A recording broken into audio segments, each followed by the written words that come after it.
Hello friends, आप सभी को मेरा नमस्कार। आप सभी का स्वागत है हमारे इस चैनल बेस्ट नोट ट्यूटोरियल्स पर। आई होप आप सभी बढ़िया होंगे। तो चलिए आज का वीडियो शुरू करते हैं। प्राचीन भारत का इतिहास में हमारा आज का टॉपिक है हड़प्पा सभ्यता या सिंधु घाटी की सभ्यता भी से बोला जाता है। तो इस वीडियो में हम हड़प्पा सभ्यता के बारे में पढ़ने वाले हैं। हड़प्पा सभ्यता जो कि भारत की सबसे प्राचीन नगरीय सभ्यता थी, और हड़प्पा सभ्यता के बारे में वो सारी चीज़ें हम पढ़ने वाले हैं वीडियो में कि हड़प्पा सभ्यता जो थी वो किन किन स्थलों पे फैली हुई थी, क्या क्या था इसके बारे में। तो सारी चीज़ें हम डिटेल में करेंगे और वीडियो को पार्ट में डिवाइड करेंगे और हड़प्पा सभ्यता के बारे में पूरे डिटेल से पढ़ेंगे। तो चलिए शुरू करते हैं। हड़प्पा सभ्यता, सिंधु घाटी की सभ्यता। तो सबसे पहले जान लेते हैं हड़प्पा सभ्यता, सिंधु घाटी की सभ्यता के बारे में। तो जो हड़प्पा सभ्यता है, हड़प्पा सभ्यता को और भी बहुत सारे नामों से जाना जाता है, जैसे सिंधु घाटी की सभ्यता, सिंधु सभ्यता, सिंधु सरस्वती सभ्यता, इन नामों से भी इसे जाना जाता है। सिंधु घाटी सभ्यता जो है वो भारत, पाकिस्तान और अफगानिस्तान में फैली हुई, यानी कि इन जगहों पे फैली हुई थी जो थी हड़प्पा सभ्यता। सिंधु घाटी सभ्यता की अब तक 1500 से अधिक पुरास्थलों की खोज की जा चुकी है। यानी कि जो सिंधु घाटी की सभ्यता है या हड़प्पा सभ्यता है, तो इसमें 1500 से अधिक पुरास्थलों की, पुरानी जगहों की खोज की जा चुकी है, जो कि हड़प्पा सभ्यता में जो स्थल थे उनकी। इस सभ्यता के जो प्रमुख नगर हैं वो हैं हड़प्पा, मोहनजोदड़ो, रानीगढ़ी, कालीबंगा, धौलीवरा और भी बहुत सारे ऐसे वो स्थल हैं जो कि हड़प्पा सभ्यता से जुड़े हुए हैं। यह एक कांस्य युगीन सभ्यता थी। हड़प्पा सभ्यता जो थी वो एक कांस्य युगीन सभ्यता थी, और ये सिंधु घाटी की सभ्यता जो है, हड़प्पा सभ्यता, ये विश्व की महानतम सभ्यताओं में से एक मानी जाती है। तो चलिए इसके बारे में आगे रीड करते हैं। इस सभ्यता को हड़प्पा सभ्यता इसलिए कहा जाता है क्योंकि सर्वप्रथम 1921 में पाकिस्तान के साहिवाल जिले के हड़प्पा नामक स्थल से इस सभ्यता की जानकारी प्राप्त हुई थी। यानी कि इस सभ्यता को हड़प्पा सभ्यता कहने का जो कारण है वो ये है क्योंकि इस सभ्यता की जो खोज हुई थी वो सबसे पहले 1921 में पाकिस्तान के साहिवाल जिले के हड़प्पा नामक स्थान पर इस सभ्यता की जानकारी प्राप्त हुई थी। इस सभ्यता के बारे में पता चला था।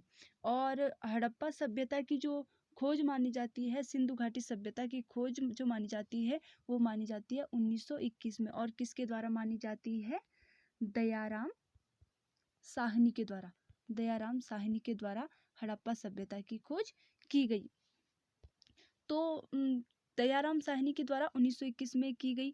लेकिन हड़प्पा सभ्यता कहने का मेन मतलब यही है क्योंकि जो हड़प्पा, पाकिस्तान के साहिवाल जिले के हड़प्पा नामक स्थल से इस सभ्यता की जानकारी सबसे पहले प्राप्त हुई थी। तो जो भी जगह सबसे पहली होती है तो नाम उसी का आता है, इसलिए इसे हड़प्पा सभ्यता का नाम दिया गया। ये सिंधु घाटी सभ्यता का आप देख रहे होंगे, इस प्रकार से चित्र है। और उस टाइम पे किस तरीके से ये चित्र बने होते थे, इस तरीके से बनावट होती थी, और विभिन्न तरीके के पुरानी चीज़ें बनी होती थी, विभिन्न तरीके के आकृतियों में बने होते थे। 1922 में जब मोहनजोदड़ो एवं अन्य स्थलों का पता चला, तब यह मानकर कि सिंधु घाटी के इर्द गिर्द ही इस सभ्यता का विस्तार है, उसका नामकरण सिंधु घाटी की सभ्यता किया गया। अब पहले तो इसका नाम जैसे वो हड़प्पा सभ्यता का नाम था, लेकिन जब 1922 में जब मोहनजोदड़ो और अन्य स्थलों पर भी पता चला कि ये सभ्यता यही नहीं थी, केवल हड़प्पा में ही नहीं थी, इसके अलावा ये अन्य जगहों पे भी थी, तो इसे ऐसा माना गया कि ये सिंधु घाटी के इर्द गिर्द आसपास ही है, इस सभ्यता का विस्तार है, तो उसका नामकरण सिंधु घाटी की सभ्यता किया गया।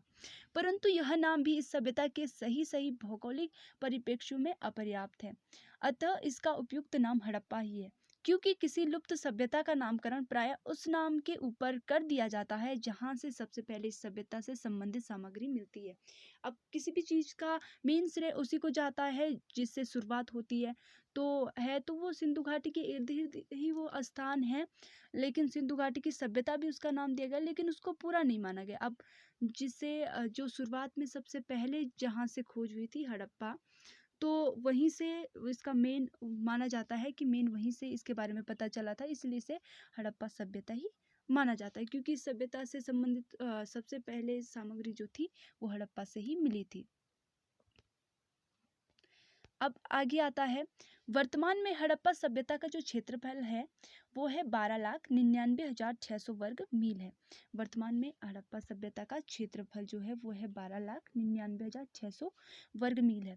इसका विस्तार पश्चिम में सुत्कगेंडोर के मकरान तट से, पूर्व में आलमगीरपुर जो कि मेरठ जिला में है, एवं उत्तर में जम्मू से लेकर तथा दक्षिण में नर्मदा तक था। यानी कि ये चारों दिशाओं में उसकी सीमा रेखा ये बताई गई है कि जो हड़प्पा सभ्यता थी वो उसका विस्तार कितना था, वो फैली हुई कितनी थी।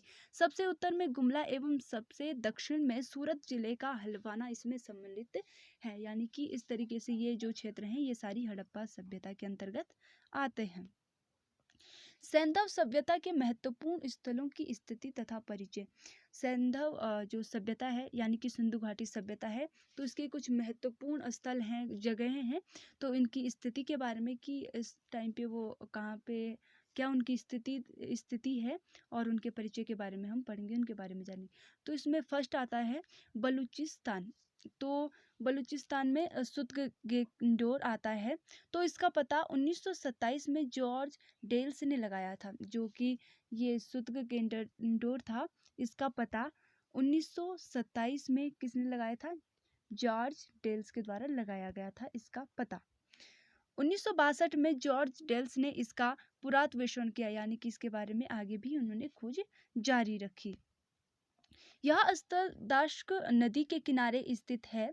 यहाँ एक बंदरगाह यानी कि सीपोर्ट, दुर्ग एवं निचले नगर की रूपरेखा मिली। एक बंदरगाह के रूप में संभवतः सिंधु सभ्यता, फारस एवं बेबीलोन के मध्य होने वाले व्यापार में इस स्थल में महत्वपूर्ण भूमिका निभाई होगी, यानी कि महत्वपूर्ण भूमिका जो इसकी रही होगी।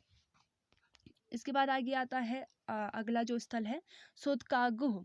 यह सादीकोट नदी के मुहाने पर स्थित है। 1962 में इसे डेल्स ने खोजा था, यानी कि इसे इसकी खोज करने का श्रेय जाता है डेल्स को। यहाँ पर भी ऊपरी एवं निचली 2 टीले मिले हैं।